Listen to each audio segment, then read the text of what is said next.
bersama dengan Bapak Dastin Dana Pramita, Equity Analyst PT Philips Sekuritas Indonesia. Kita akan langsung sapa saja. Selamat pagi Pak Dastin, apa kabar? Pagi Pak Dastin. Selamat pagi Pak David, selamat pagi Bu Mangi, kabar baik. Terima kasih Pak Dastin sudah meluangkan waktu di IDX Channel, dan sebelum membahas bagaimana proyeksi untuk perdagangan hari ini, kita akan coba review bagaimana pergerakan indeks harga saham gabungan sepekan kemarin Pak Dastin, yang sempat juga menembus rekor tertinggi terbarunya dengan pencatatan GOTO di Bursa Efek Indonesia.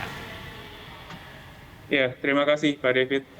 Mungkin untuk di minggu kemarin ya, kita sebenarnya lebih didorong oleh sentimen dalam negeri, walaupun kalau kita ketahui juga minggu kemarin juga sudah mulai ada isu ya, kekhawatiran dari para pelaku pasar mengenai inflasi US yang sudah tinggi ya, yang akan men-trigger bank sentralnya untuk semakin mempercepat ya kebijakan moneter atau kenaikan suku bunganya. Dan kalau kita lihat memang di dalam negeri kita diuntungkan dengan yang pertama mungkin yang menjadi kekhawatiran 2 tahun terakhir ini, kasus COVID-19 kita sudah mulai melandai, kemudian juga tidak adanya batasan kegiatan, bahkan pemerintah lebih cenderung membuka kegiatan ekonomi atau kegiatan masyarakat, sehingga hal itu diekspektasikan akan memberikan satu dorongan untuk ekonomi kita ya, khususnya di kuartal 1 atau sampai kuartal 2 tahun ini. Kemudian juga dari sisi komoditas, kita juga masih merasakan adanya kenaikan akibat dari konflik geopolitik antara Rusia Ukraina yang juga menyeret ya sektor energi sendiri untuk menguat. Jadi kita lihat memang di akhir pekan kemarin, khususnya di Jumat, itu ada sektor energi, kemudian ada sektor termasuk juga transportasi ya yang masih kita pantau merasakan dampak dari efek-efek yang tadi kita sudah bahas. Baik, Pak Dastin, ini ada satu hal yang cukup menarik juga, di mana pasar saham kita di minggu lalu ini mencatatkan net buy saham sekitar 5,29 triliun dalam satu pekan. Kira-kira untuk di minggu ini akan seperti apa proyeksinya dari pergerakan IHSG sendiri hari ini dan di minggu ini?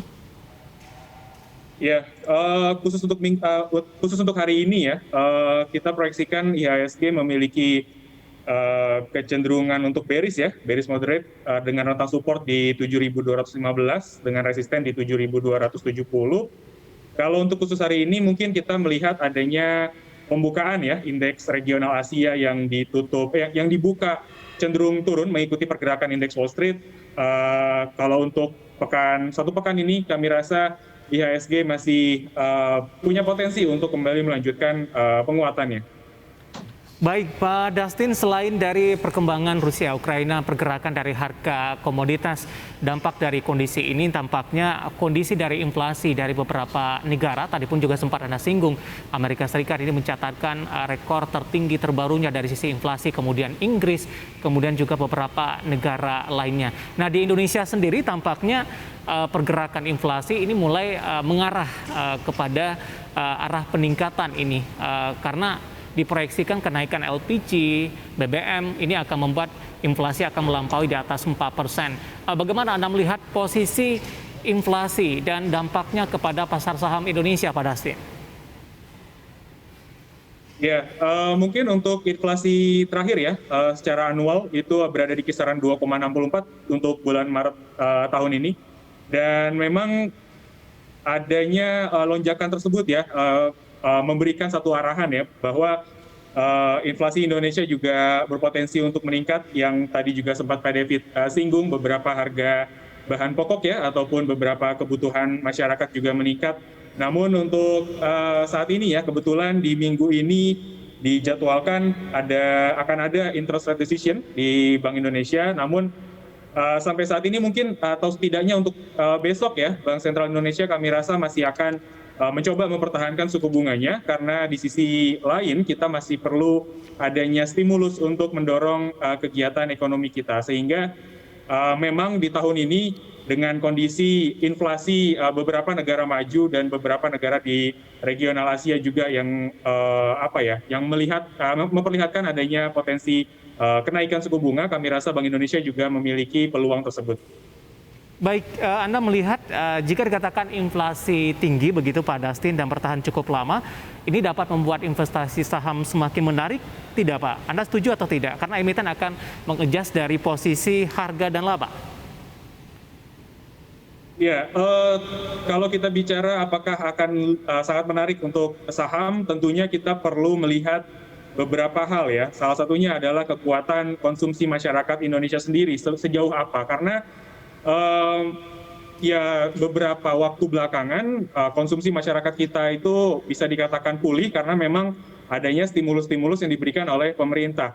Dan mungkin kalau ada beberapa kenaikan harga bahan pokok ya, kami rasa dengan kondisi seperti ini dan kita harapkan memang COVID tidak akan melonjak kembali. Kami rasa memang eh, masih cukup bisa dikendalikan ya oleh Bank Sentral Indonesia sendiri. Namun untuk kinerja untuk sahamnya sendiri atau perusahaan-perusahaan yang listing di bursa sendiri, kita memang cukup mengkhawatirkan ya karena kenaikan inflasi di US ini sudah pasti ya akan mendrive yield sendiri untuk surat utang pemerintahnya juga meningkat ya, dan hal itu kami rasa akan sangat membebani ya kinerja atau pergerakan dari indeks saham kita sendiri seperti itu.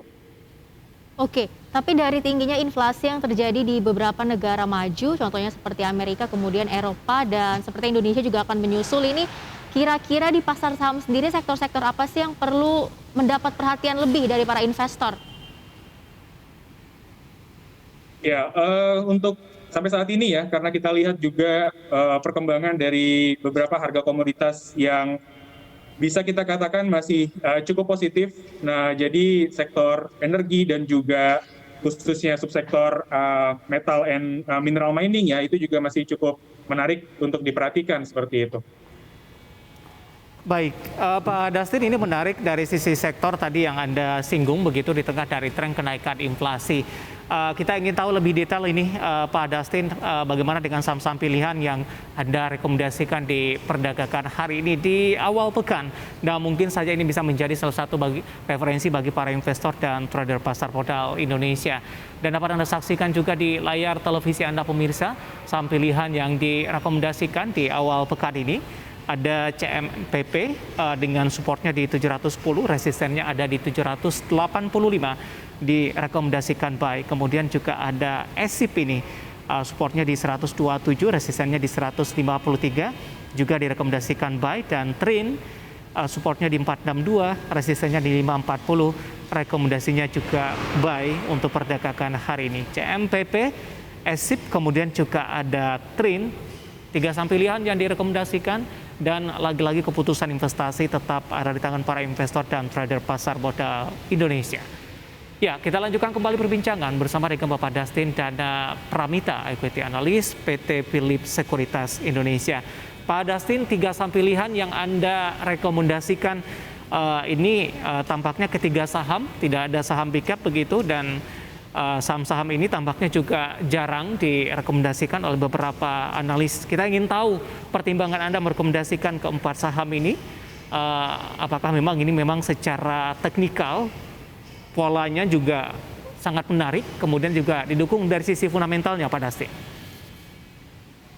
Ya, mungkin kalau untuk rekomendasi teknikal pagi hari ini ya, atau rekomendasi pagi hari ini lebih didasari kepada teknikal analisis, sehingga mungkin ketiga saham tersebut dapat kita katakan menarik dari sisi teknikal ya, dan mungkin ketiga emiten tersebut juga bisa dijadikan pilihan untuk trading di minggu ini. Baik, untuk CMPP terlebih dahulu Pak Dustin, analisisnya support dan resisten yang Anda rekomendasikan, dan ini lebih ke arah untuk jangka pendek atau jangka menengah panjang?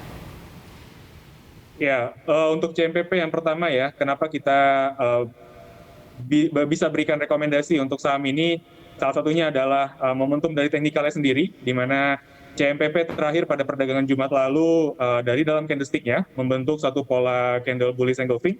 Kemudian dari indikator lain yaitu stokastik RSI sudah membentuk satu pola golden cross di area yang bisa kita katakan oversold, sehingga pola dari CMPP terakhir kembali mengulang pola sebelumnya, di mana rebound di area exponential moving average 24 itu menjadi satu area support dynamic kuat untuk CMPP sendiri, sehingga untuk CMPP dengan pola yang masih bisa kita katakan bullish dalam jangka waktu pendek, saham ini layak dan juga menarik untuk diperhatikan ataupun bisa di hold untuk jangka pendek seperti itu, Pak.